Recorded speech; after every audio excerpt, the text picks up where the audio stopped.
So the question is, how will I live my life? What does it look like for me to live? And this is the gleaning of the text. What does it look like for me to live with an awareness of the presence and promises of God?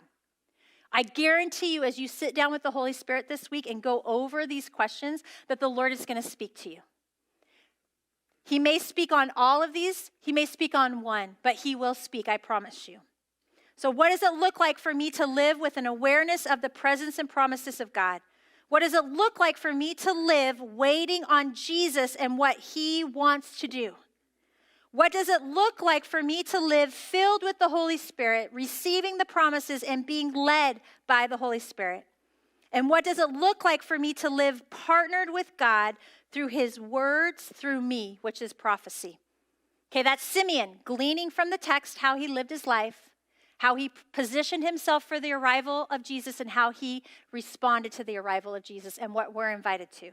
For me to live an uncommon life through daily serving God, through those common practices. What does that look like for me? Again, Holy Spirit, he reveals those things to each one of us. What does it look like for me to live testifying of who Jesus is through my encounters with Jesus? You know, often when Jesus does something in our life, write that testimony down. Because as you write that down, he'll speak to you, and it gives you, it births something in you that you willingly share with others. But if God does something and then you just forget about it, you don't actually get to receive the full benefit of the testimony of what he's doing, or invite someone else into God doing it again, doing that same thing in them.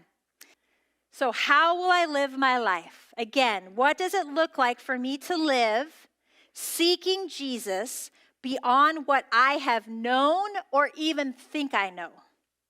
What does it look like for me to live encountering Jesus through worshiping Jesus?